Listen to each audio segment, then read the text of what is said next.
မင်္ဂလာပါကျွန်တော်နာမည်ကတော့စရန်နင်းကြီးဖြစ်ပါတယ်ကျွန်တော်အခုမျှဝေသွားမယ့်အကြောင်းအရာလေးပါပေါ့ကျွန်တော်စဉ်းစားလိုက်တယ်အခုခေတ်က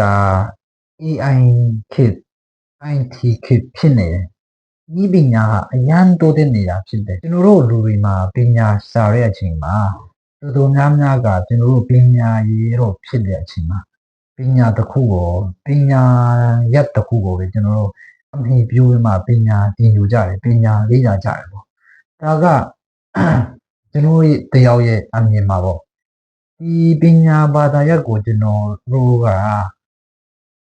ဘာသာရပ်တစ်ခုသေးကိုပဲပညာတစ်ခုသေးကိုကျွန်တော်တို့သင်ယူနေသေးမယ်ဆိုရင်ကျွန်တော်တို့ပညာတရားကိုပညာတစ်ခုသေးကိုပဲလေ့လာနေသေးတယ်ဆိုရင်တော့ကျွန်တော်ရဲ့အမြင်မှာပေါ့ဒီခေတ်ကြီးမှာဒီတော့ AI ခေတ် IT ခေတ်ကြီးမှာကြတော့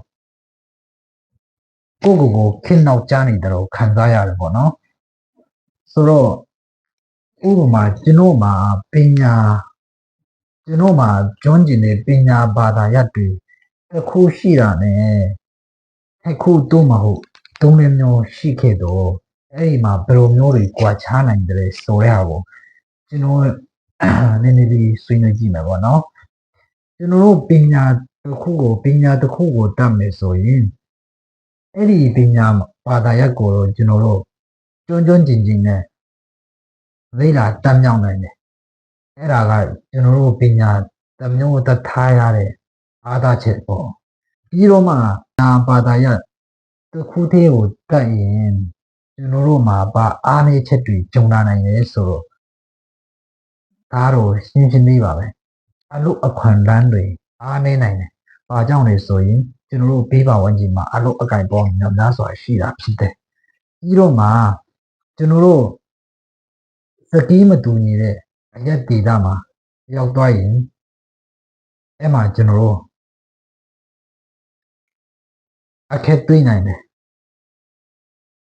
ဘာကြောင့်လဲဆိုရင်ကျွန်တော်တို့တက်မြောက်ထားတဲ့ပညာရပ်က IT ပညာရပ်ဖြစ်နေတယ်ကျွန်တော်တို့ရောက်ရှိသွားတဲ့နေရာဒေသက business communication စသဖြင့်ပညာရပ်တွေဖြစ်မှာပါ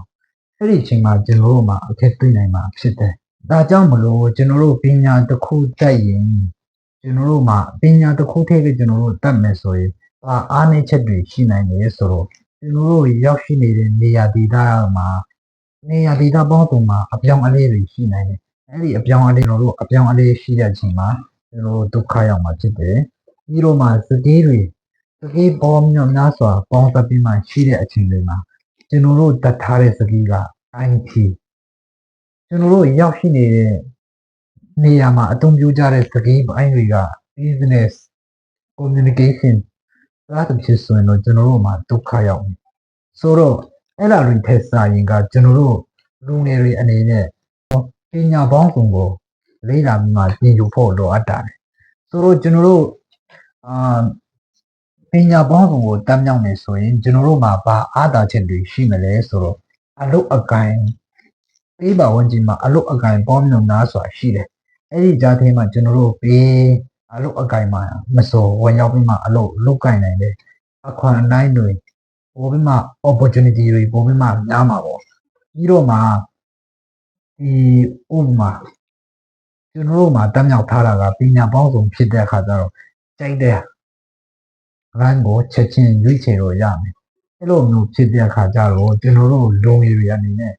ဆို